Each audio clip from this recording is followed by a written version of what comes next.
In the vast, sun-drenched expanse of the Pacific Ocean, a new brutal chapter is about to unfold. This isn't just about territory. It's a clash of empires, a fight for survival that will stretch across thousands of miles of ocean and dense, unforgiving jungle. This is the story of the Pacific War, the real history behind the headlines and the harrowing personal accounts. Forget what you think you know.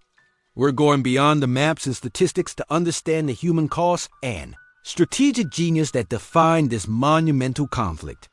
Our story begins on a small, obscure island chain called the Solomons. One island in particular would soon become infamous, Guadalcanal. For the Allies, it was code-named Operation Watchtower. For the Japanese, it was a critical air base under construction, a stepping stone to severing the vital supply lines between the United States and Australia. On August 7, 1942, the 1st Marine Division stormed the beaches.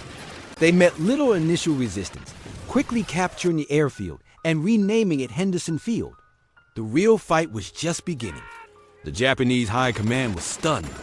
They had underestimated the American resolve. What followed was a grueling 6-month campaign of attrition.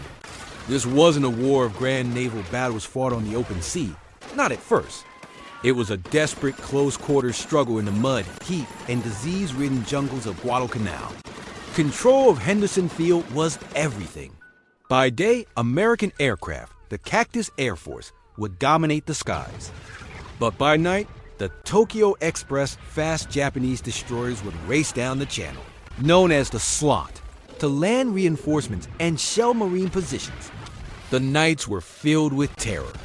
The battle for Guadalcanal was fought on 3 fronts: on land, at sea, and in the air. The naval battles around the island were some of the most ferocious of the entire war. In the dark waters of what came to be called Ironbottom Sound, American and Japanese warships clashed repeatedly, littering the seabed with sunken vessels. On land, the Marines clung to a small perimeter around the airfield, repelling wave after wave of desperate Japanese assaults. By February 1943, after unimaginable sacrifice on both sides, the Japanese finally evacuated their remaining troops. The Battle of Guadalcanal was over. It was a decisive turning point, halting the seemingly unstoppable Japanese advance across the Pacific. With Guadalcanal secured, the Allies began their long, arduous journey north, hopping from one fortified island to the next. This was the Island Hopping Campaign, a strategy designed to bypass heavily defended Japanese strongholds and seize key islands that could serve as bases for the next leap forward. Each island was a fortress, a miniature kingdom of death defended by an enemy who would fight to the last man. After the brutal slog through the Solomon Islands and New Guinea, the focus shifted to the Central Pacific. In November 1943, the Marines assaulted the tiny atoll of Tarawa. The plan was sound, but the tides were not. Landing craft became stuck on the coral reef, forcing the Marines to wade hundreds of yards to shore under withering machine gun and artillery fire. The battle lasted just 76 hours, but the cost was staggering. Tarawa was a brutal lesson in the realities of amphibious assault and the fanatical nature of Japanese resistance. It forced the Allies to rethink their tactics, bringing in more naval bombardment and better amphibious vehicles for future operations. The island hopping campaign continued relentlessly. Next came the Marshall Islands, then the Marianas, including the islands of Saipan, Tinian, and Guam. Capturing the Marianas was a crucial objective. From airfields there, the new long-range B-29 Superfortress bombers could finally reach the Japanese mainland, bringing the war directly to the heart of the enemy's empire. The Battle of Saipan in June 1944 was particularly vicious, a month-long ordeal that saw horrific fighting in the island's caves and jungles. As the Americans pushed closer to Japan, the fighting grew ever more desperate. Late in 1944, the Allies landed on the island of Peleliu. What was expected to be a quick 4-day operation turned into a 2-month nightmare. The Japanese commander had changed tactics. Instead of meeting the Americans on the beaches, he had his forces dig into a complex, interlocking network of caves and tunnels, honeycombing the island's coral ridges. Peleliu became a brutal meat grinder, A battle of flamethrowers and explosives fought in claustrophobic underground darkness. The island's strategic value was later questioned, but for the men who fought there, it was one of the most savage and costly battles of the war.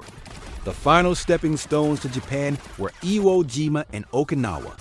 These were not just islands. They were sacred Japanese soil. Iwo Jima, a volcanic rock dominated by Mount Suribachi, was needed as an emergency landing site for damaged B-29s returning from raids on Japan. The battle in February 1945 was iconic. The image of the flag raising on Suribachi became a symbol of American sacrifice and determination. But the battle was far from over. For more than a month, Marines fought yard by bloody yard against an enemy dug in the miles of underground tunnels. The cost was immense, with nearly 7,000 Marines killed. Then came Okinawa, the final, largest, and deadliest battle of the Pacific War. Codenamed Operation Iceberg, the invasion in April 1945 involved over 500,000 American personnel. This was the doorstep of Japan itself. The defenders fought with a terrifying ferocity, bolstered by the first mass use of kamikaze attacks. Pilots would deliberately fly their planes into American ships, turning the waters around Okinawa into a naval graveyard. The fighting on the island was apocalyptic. Torrential rains turned the battlefields into a sea of mud, where men fought and died in brutal close-quarters combat for every ridge and pillbox. The battle raged for 82 days. The casualties were horrifying on all sides. The battles of Iwo Jima and Okinawa gave Allied planners a terrifying glimpse of what an invasion of the Japanese home islands would entail. The projected casualties were astronomical. The ferocity of the defense, the willingness of soldiers and civilians to fight to the death, created a grim calculation. This context is crucial to understanding the controversial decision that followed. In August 1945, the United States dropped atomic bombs on Hiroshima and Nagasaki. Days later, Japan surrendered, finally bringing the Second World War to an end. The Pacific War was a conflict of unprecedented scale and brutality, fought across vast distances and in some of the most hostile environments on Earth. From the desperate defense of Guadalcanal to the fiery heights of Iwo Jima and the hellscape of Okinawa, it was a war defined by courage, endurance, and immense sacrifice.